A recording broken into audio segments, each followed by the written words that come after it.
Buenos días. Lo primero, quería agradecerle a Blanca Martínez la amabilidad que ha tenido con nosotros por animarse a venir hasta Bilbao para participar en nuestras ya habituales jornadas de la Terbi. Para presentarla os voy a leer de una forma breve un artículo que le ha dedicado recientemente el periódico de gran difusión El Financiero de México. Se titula «La fantasía es narrativa para comprender el mundo actual» y está firmado por Gabriel Trujillo Muñoz. Si tenemos que hablar de alguien que ha servido como puente cultural entre España y México, hay que mencionar a Blanca Martínez, escritora que ha vivido los últimos 20 años a saltos entre ambos países y que es, sin duda, la mejor embajadora con que cuentan estos géneros literarios tan menospreciados por la República de las Letras, especialmente en nuestra patria, tan proclive al esnovismo cultural. El papel que hoy juega Blanca Martínez es esencial para comprender la evolución de estos géneros en nuestro país. Me explico. Una buena parte de los practicantes de esta clase de literatura son escritores que, por cuestiones coyunturales o de mercado, incursionan en estos géneros, ciencia ficción, horror, fantasía, porque necesitan ciertos elementos inherentes a los mismos. Monstruos, países imaginarios, mundos futuros, pero que sienten temor a que se les encasille en tales narrativas.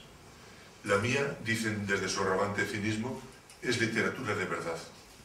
Por eso es tan importante la labor de difusión y la escritura creativa de una autora como Blanca Martínez, quien desde un principio siente orgullo de pertenecer a géneros que en España, Argentina, Estados Unidos, Japón o Europa son reconocidos por sus propios méritos narrativos y cuyos creadores jamás han pensado en negar que los practiquen.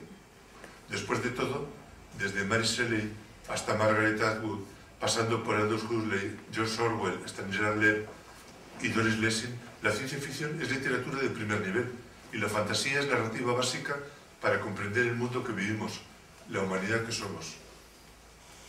Las obras de Blanca Martínez, que incluyen, entre otras, La era de los clones, La soledad de la meiga, Cuentos del archivo Urus y La sombra del linaje, responden a una escritora que ha ido creando su propio territorio narrativo, en donde criaturas maravillosas y caballeros andantes parecen recordarnos la amplia tradición de la novela de caballería y de los romances maravillosos con que la literatura española ha contado desde los tiempos medievales, como El cantar del mío Cid o el Amadís de Gaula.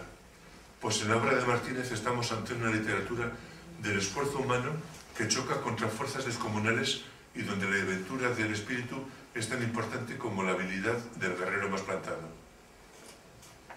Y esa es, precisamente, la fuente prodigiosa de la que nace la escritura de Blanca Martínez. Su obra es un repaso de los temas clásicos de la fantasía épica, con una pizca de humor y sabiduría contemporáneos. Textos que iluminan las tinieblas del dolor y el poder para ofrecernos un atisbo del corazón humano en sus luces y sombras. Eterno retorno de las sagas heroicas donde la búsqueda del inefable y los duelos a muerte por la sangre feraz del cosmos son el pan de cada día. En su narrativa, Martínez sigue fiel a la palabra como encantamiento, al relato como epopeya de verdades sagradas, de personajes entrañables, de mundos que se sostienen por el efecto que nos provocan, por el asombro que generan sus hazañas y percances. He aquí una escritora que salta indistintamente entre España y México con su tesoro a cuestas, el del cuento que embelesa, el de la trama que nos enreda en su conjuro. O como la propia Blanca Martínez dice en la presentación de su antología Barrio, Lectorum 2012, detrás de la literatura se esconde la esperanza, puritita amiga de todas las vidas. Bien, os dejo ahora con ella. Ha tenido la amabilidad además también de traer unos cuantos ejemplares de sus libros que luego, si queréis, pues os regalará y los firmará. Muy bien.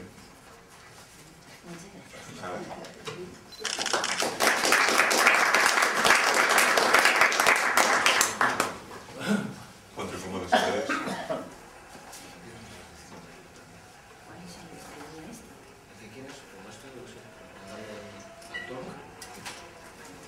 Bueno, pues buenos días.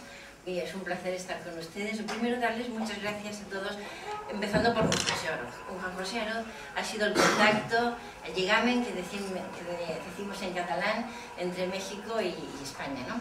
Entonces, entre México y Bilbao.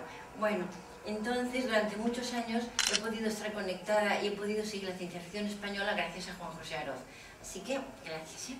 Y pues aquí estoy, además de intercambio de libros, porque me enviaban los de Espiral Ciencia Ficción, con lo cual he disfrutado de muchas buenas lecturas. Bien, doy gracias también a Ricardo y a todos ustedes que están aquí una mañana de sábado defendiendo el territorio de la ciencia ficción. Les quería, me lo apunté algunas cosillas porque luego me voy y digo, ¡oh, les quería decir esto! Pues ya, ¿no? Porque como luego vivo lejos, pues de una vez. Les quería decir que en mi interés por la ciencia ficción hubo 3 momentos muy importantes. Cuando muy pequeña, subida a una silla, escuchaba por la radio una serie, no sé si ustedes la habrán llegado a conocer, Diego Valor. Había un héroe, claro, y la valiente joven en peligro, y los buenos y los malos, y las aventuras en espacios galácticos, y los ruidos de las naves especiales atravesando el espacio infinito, que me temo que en aquella época, hace pues, más de 50 años, seguramente, y más de 60, seguramente las hacían con cazuelas y cosas parecidas, porque no es como ahora los efectos especiales, pero me fascinó. El segundo escenario vino dado por aquellos domingos de los 80 leyendo Nueva Dimensión, con Nueva Dimensión. Y un día se me ocurrió que entre el bagaje de poesía y cuentos que cargaba desde la infancia, a lo mejor llevaba algunos cuentos a dicha editorial, a dicha revista, Ediciones Dronte. Todo el mundo me decía, que no, que es imposible que publiquen allí, que toda España manda, que todo el mundo manda. Bueno, pues de perdis, como dicen, ¿no? Y recuerdo que fue un sábado por la mañana, yo muy profesional, muy intelectual, con la cesta de la compra, mi hijo, mi hijita, una sobrinita que estaba pasando vacaciones, llegué a Ediciones Dronte, allá cerca del puerto, en Barcelona, en la calle Merced 4, en donde llegué y toqué. No había nadie, el sábado estaba cerrado. Y salió un señor flaquito, pues con cafitas y tal, y no sé si sería Domingo Santos o quién sería, yo a veces me lo ha recordado un poco, pero no estoy segura que fuera él. Y le entregué la Crisálida, un cuento, y le digo, ¿te lo puedo dejar para que lo leas?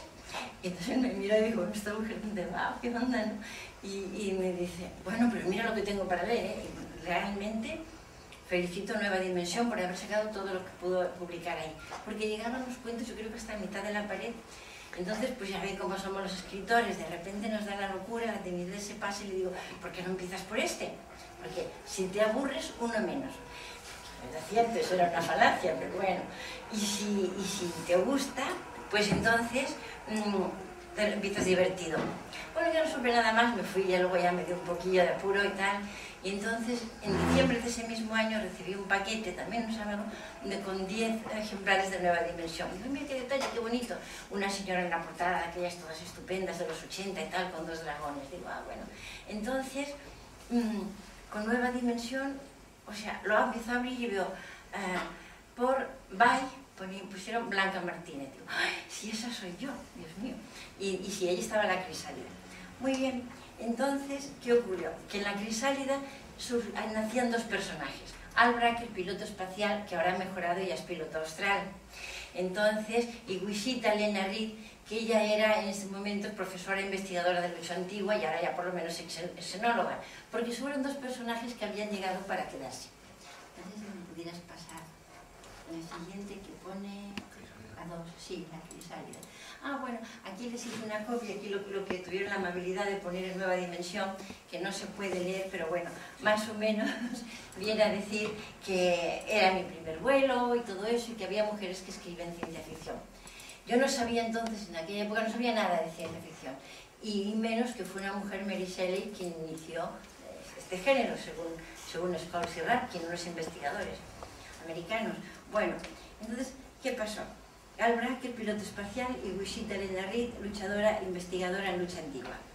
Pero para no alejarme mucho, porque cuando empiezo a hablar de ellos ya me emociono y no hablo más que de estos protagonistas, de estos 2 aventureros. El tercer impacto, el tercer escenario de la ciencia ficción fue cuando vi Blade Runner. También fue por los 80, creo que fue el 81 o el 82. Cuando salí de Blade Runner era otra cosa. Entonces me ayudó a tomar conciencia de un escritor, Philip K. Dick. Entonces ya hubo un antes y un después, ya jamás he escrito en otro tipo de géneros, pero realmente ya nunca he salido de la ciencia ficción. Nos habíamos quedado en el primer cuento, La Crisálida, publicado en Nueva Dimensión y más tarde en una antología que con mucho gusto pues los obsequiaré como tú, voy a estar con coincidentes. Entonces, en la revista, en un archivo, cuentos del archivo Urus, salió otra vez la crisálida. Y luego José Joaquín Ramos, que fue también otra persona como Juan José Arroz, que me ha abierto pues, muchísimo las puertas aquí en España, publicó la crisálida en el Alfa Eridiani número 11. No sé si conocen ustedes la revista Alfa Eridiani, sí, revista electrónica. Pues sí, no, pero tiene material muy bueno, aparte de la crisálida. No crean que ahora le hago propaganda por eso. Bueno, en ese sentido, pues ya, de esto. Entonces, en este primer cuento, Bracker juega un fuerte, ¿no? Hay un asunto que es cristalizar marcianos con helio 2 que realmente está muy penado por la ley. Demandan pues a los penales de Ulon también. Bueno, entonces juega con esto. Él intenta sacar una ventaja y en un momento en el espacio puerto, cuando ya se va a marchar, se encuentra con una joven con la que a veces se encontraba, Wisita Lenardi. Sale ella apenas un segundo, toma un café con Wisita y bueno, ella sigue su rollo, ¿no? En ese momento los dos son un poco duros, un poco cínicos en sus actuaciones, ¿no? Pasan los años y ya viviendo en México en mi familia, conocí en el año 1995, imagínense que mientras iba escribiendo, pues se me ocurrió publicar ni dónde llevarlo ni qué hacer, ¿no? Y en el 95 salió una revista llamada Asimov Ciencia Ficción. Mira si tenía ahí el texto. Asimov Ciencia Ficción. Esta era muy bonita, la verdad, también. Pues tengo mucha suerte, la verdad, porque esto fue, vimos la revista, me fui un viernes, llevé un cuento que se llama La libélula. Yo andaba en mi etapa, me parece un poco entomológica, con esto de la crisálida y la libélula y todo eso. Entonces, de nuevo salían Al Bracker y Wisita en esta revista, me la publicaron, la aceptaron y la publicaron. Entonces, es una revista, Asimov Ciencia Ficción, que recordaba por su sencillez aquellas revistas de los años 20, 30, sobre todo americanas, que se llamaban revistas pulp, si las conocen ustedes, que tienen estaban hechos con pulpa de madera, el papel salía muy barato, entonces pues este era el asunto. Y antes de ciencia ficción se habían dedicado pues a otras cosas, pues que si del oeste, que si de crímenes, que si de amor, que si de mil temas, muy baratas, o sea, para público así en general, pero luego se vendían muy bien y se metieron también, se empezaron a sacar también las de ciencia ficción y tuvieron mucho éxito, ¿sí? Y por esto el papel de pulpa y tan económico, pues se llaman revistas pulp. Bueno, les llevé el cuento de la libélula y en esta nueva aventura espacial, Al Bracker y Wisita Red se encuentran en Puerto Tara y ella necesita contratar al piloto para ir a Venus, de donde ella quiere sacar agua venusina. Siguen sin tener muchos escrúpulos los dos y se inicia el juego, ¿no? La realidad es que en la revista Asimov Ciencia Ficción me quedé ya hasta que cerró muchos años. Me quedé colaborando, yo de otros escritores que conocí allí, de los que ahora les presentaré. Yo hacía reseñas estelares, me publicaban cuentos cortos y un día el editor de la revista me preguntó: oye, ¿dónde se han conocido Al Bracker y Wisita? Y yo le contesté: en la galaxia G253. Pues podrían decir, demuéstrame que no, ¿no? Entonces, el asunto era que él quería una breve presentación de ellos, porque le gustaban mucho sus cuentos y tal, que lo hiciera como guión y lo publicarían. Así lo hice. Esta es la 3. O la 3, para que vean. En esta revista Asimov Ciencia Ficción es donde salió el cómic que ahora les voy a enseñar, y aparte conocí a Gerardo, bueno, luego les explicaré cómo conocí a Gerardo Horacio Porcayo, Ricardo Gutmann Wolfer, unos escritores con los que ya he seguido, pues por una circunstancia o por otra, pues publicando casi al mismo tiempo durante años. De la siguiente, por favor, es Los Vagabundos. Bueno, pues le puse ese título, Los Vagabundos, no se ve mucho, ahí hay un pirata, ahí están Al Bracker y Wisita, según la versión de un joven ilustrador, hace 20 años, que se llama Iván Berber, creo que no siguió en esta área, y bueno, la siguiente, por así. Y entonces, ¿qué es lo que pasa ahí?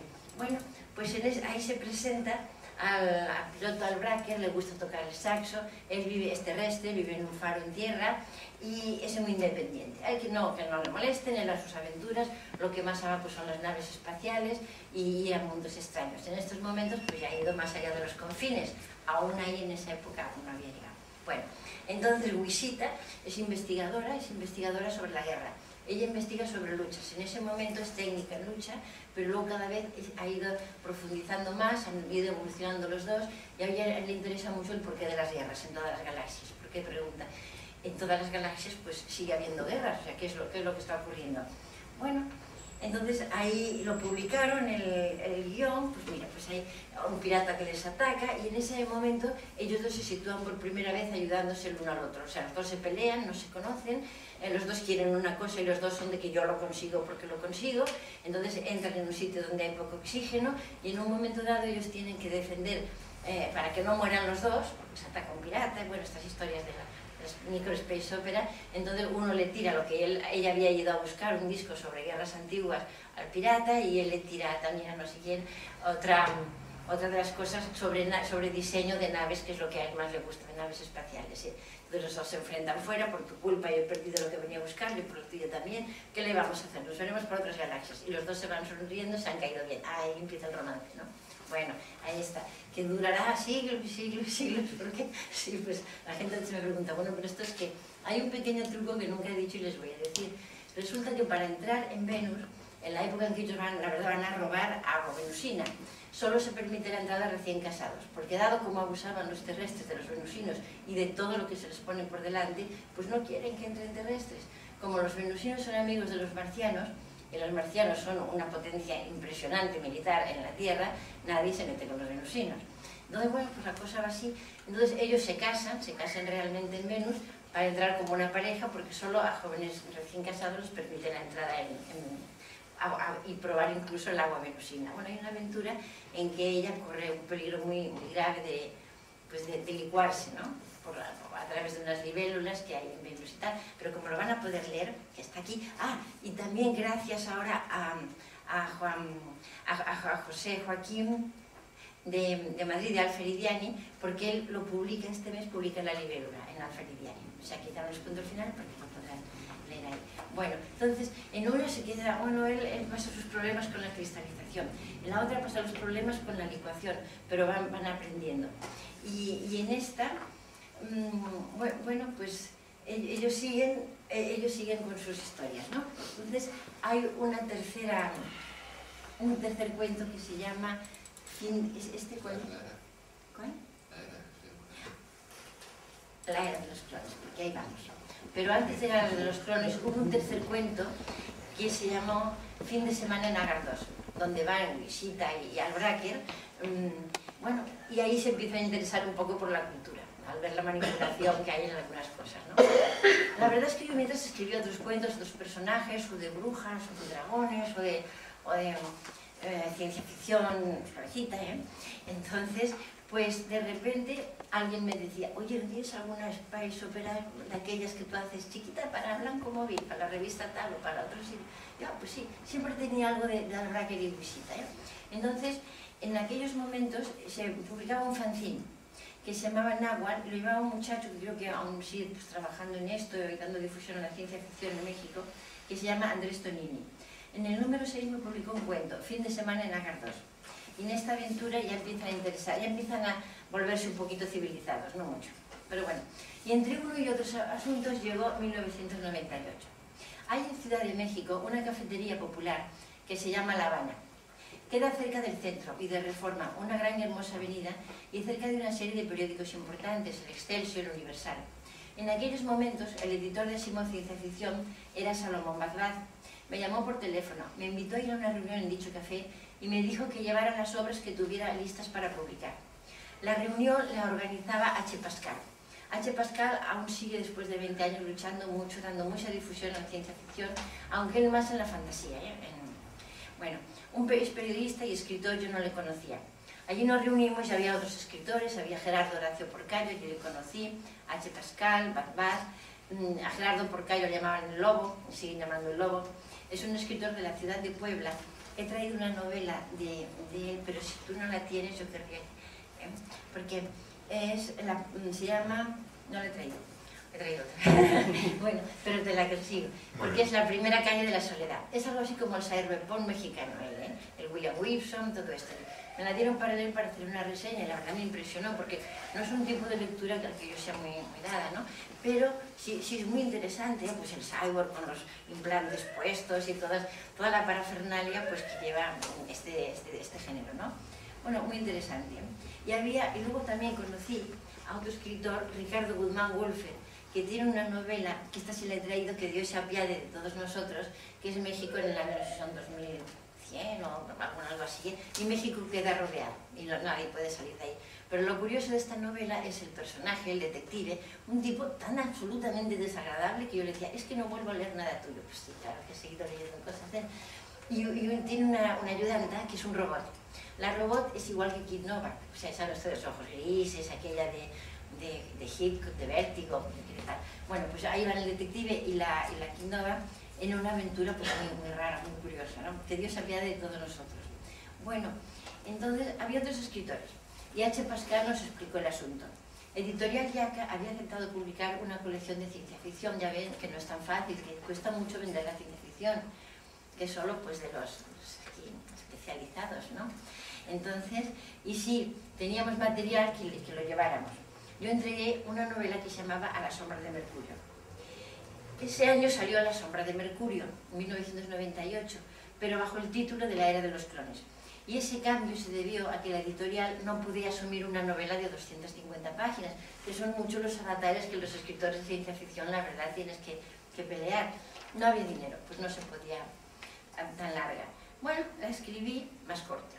Eso supuso 100 páginas de la aventura central, lo cual es una cosa un poco cruel. Con eso desaparecía la aventura mercuriana, ¿eh? Y el título ya no tenía sentido. ¿Para qué a la sombra de Mercurio si ya no iban a Mercurio? O a un mundo detrás de Mercurio. Bueno, entonces, sobre esta Space Opera del 98 comenta también Gabriel Trujillo Muñoz, el mismo que me ha hecho favor de leer Juan José. Decía, en biografía, se publicó un libro que se llama Biografías del Futuro. Y él habla sobre literatura mexicana, pero la verdad fueron muy majos siempre conmigo porque siempre me han incluido. Decían, pues es casi mexicana. Bueno, pues vale. y sí, y entonces, pues algo que agradezco, ¿no? Eso ha sido un detalle muy majo. Y dice, La era de los clones es una ópera espacial con todos sus ingredientes, como no se había visto desde la novela de Gerardo Porcayo, La primera calle de la soledad. Aquí era cyberpunk y está pues tipo clásico, ¿no? Es muy curioso porque ya les digo que yo no sabía ciencia ficción, o sea, no sabía, escribía ella. Entonces a H. Pascal le entregué la novela y me dijo, esto es una space opera, el hombre asustadísimo, a ver, ¿qué ha hecho esta? Y luego todo el mito de las mujeres que no escribimos ciencia ficción y menos space opera, como que no. Entonces, él pues estaba, yo le dije, no es una space opera, es una aventura espacial, una aventura galáctica, por mundos diferentes, con un héroe, con los buenos y los malos, con los telépatas, con no sé qué, y él se iba riendo y dice, o sea, apunta porque estás describiendo lo que es una space opera. Vale. Entonces no había Wikipedia y esto, pero pues me enteré y sí, era una space opera. Bueno, entonces fue muy casual porque al mismo tiempo a mí me pasa que de repente una editorial le da y pum, me salen 3 o 4 libros seguidos. Luego descanso y luego, bueno, está bien. Entonces me publicaron cuentos del archivo Urus. Aquí están La Crisálida, La Libélula, Fin de semana en Agar2, y luego hay muy variados. Entonces a mí estos libros me han gustado mucho, porque realmente cada editor me decía, no, nada de separar ciencia ficción y fantasía y otros, los ponemos todos juntos. Y pues combino porque había profesores que los han usado para que la gente viera, mira, esto lo podemos incluir en ciencia ficción, estos son los rasgos de la fantasía, esto tiene un poco de cada. O sea que tengo una amiga en Australia que enseñaba español pues a los ingleses, ¿no? Les habla inglesa con este libro, y digo, ¿pero qué barbaridad estás haciendo? Dice que no, que aprenden, es sencillo, es claro, y aprenden muchas cosas al mismo tiempo. Y bueno, pues, y encima discutimos sobre eso. Digo, vale. Entonces luego salió, si puedes pasar, por favor, gracias. Este es Cuentos de Archiburo, otra vez, porque no he podido traer de Nueva Dimensión, una señora y 2 dragones y tal. Bueno, entonces la siguiente, porfa, sería Urus 2. Este también salió muy cortito, pero ya ven esas cosas de las editoriales, ¿no? Que tiene que ser como alrededor de 100 páginas. Ay, bueno, ahí va. En Archivo Urus 2 creo que solo hay un cuento sobre Albraque y Lyusita, y hay uno que se llama Los Cúmulos, que a mí me gusta mucho, que está aquí, que es sobre pues, la vida y la muerte y los elefantes y la gente lo que busca, y empiezo a situar a Albraque en situaciones un poco inquietantes, o sea, de que es una cosa que a él no le gusta, ¿eh? Él es un muchacho sencillo, que va a lo suyo, un luchador, nada. Entonces, pero está pues curioso también, o sea, había uno de ellos aquí. Bueno, tengo escrito el el tercero, pero ese está inédito aún, Archivo Urus 3, que son los 3. Este está muy curioso porque me lo hizo todo como si fuera un manual, pues un libro de aquellos medievales. Y un ilustrador, Eco, que allí es muy conocido, le puso unas ilustraciones muy bonitas. No me digan que este ejemplo... así. Bueno, esta no es la más adecuada, pero... Hay una bruja por aquí. La libélula. La libélula siempre pues, les ha gustado a mucha gente. Aquí hay una bruja toda, pues... Suelen ser brujas curadoras, las Marianas, la Marianela, las que voy trabajando. Entonces, en los 3 que tengo, los 2 publicados y el inédito de los archivos Urus, siempre empiezan con la misma cantinela. Los archivos Urus son, dice, existen oasis en las galaxias donde se guardan los conocimientos, donde se da asilo al perseguido, donde los caminos entre los soles son posibles. Todos los conocen, son los archivos. Y ahí está. Tengo amigos que dicen, yo ya tengo un archivo. ¿Cuántos libros tienes? 500. Vale, sí es archivo, oye, un archivo Urus. José Joaquín Ramos de Madrid hizo una reseña de cada uno de los cuentos de Urus, ¿no? Y publicó La Crisálida y La Libélula. Bueno, ahora quisiera centrarme, ya que estoy con Alfa Eridiani, en unos cuentos que, pues, yo le agradezco mucho que lo haya publicado, porque son escritores mexicanos que les presenté. Entonces publicó Cibergolem, no sé si han leído ese cuento, también está aquí, en uno de los que... Cibergolem, la escritora es matemática, es una señora que es matemática, no escribe mucho de ciencia ficción, pero lo que ha escrito yo lo considero un poquito de impacto. Un golem, la leyenda del golem, ya saben ustedes, pero cibernético. Voy a ir un poquito de prisa porque se me acaba el tiempo. Venga, ¿cuánto tengo? Pues vas un poco justo ya. 7-8. Vale, les recomiendo Cibergolem de Marta Camacho, Utopías, que también está de Paunero, un escritor de Tuxpan que se ha publicado también en Alfa Eridiani. Nexus Joy de Elena Puyol, que aquí lo traigo, Las 4 edades del héroe desde Gilgamesh a Anquizel, y bueno, y muchos más. María Costa, con una novela inquietante, un poco a lo Philip K. Dick, con su protagonista, una secretaria. Entonces, ya el último les digo, una novela Muere Gusano Muere, de Jesús Vicente. Bueno, y luego, si puedes pasar por así, pues luego yo fui muy rápido al manuscrito florentino. Hay 2 cosas que me interesan mucho de la ciencia ficción. El manuscrito florentino es un viaje en el tiempo, como una dama del siglo XIII puede tener unos pergaminos del siglo XV. ¿Qué saben de esto una investigadora catalana y un poeta mexicano? Y ahí queda un poco planteado la irrealidad, lo que es real y qué no es real.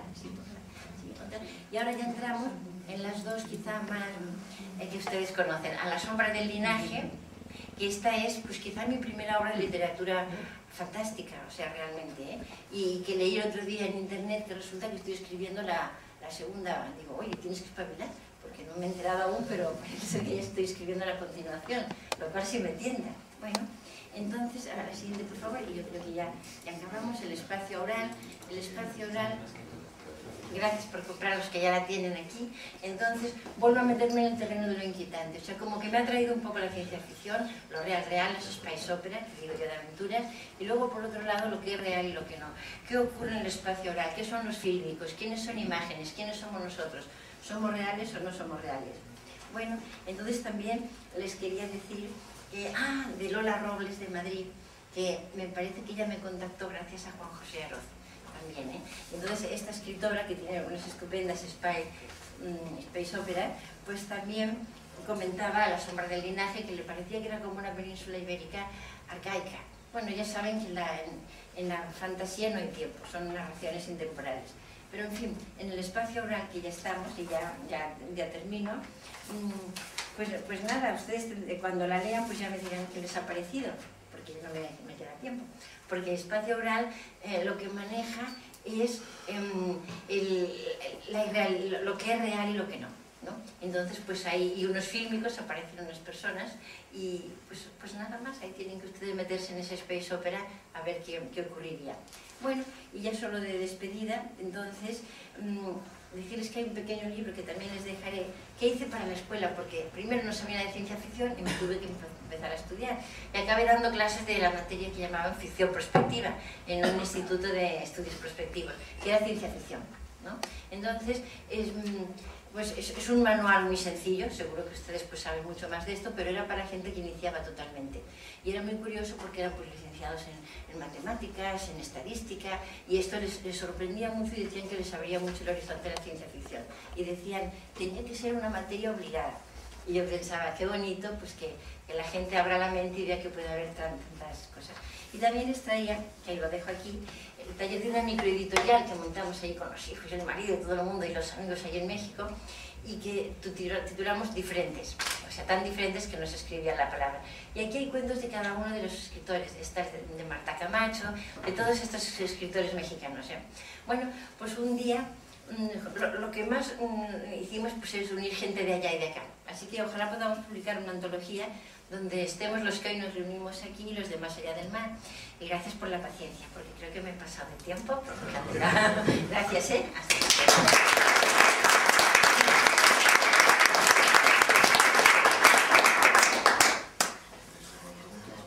¿Alguna pregunta? Dice, no preguntamos que esta señora se enrolla. Si alguien quería algún libro, se lo firma la autora ahora. ¿Son libros que has traído de regalo para los de la tertulia? Sí, este creo que no te lo he enviado a ti, este sí lo tengo, porque los otros sí te los me parece que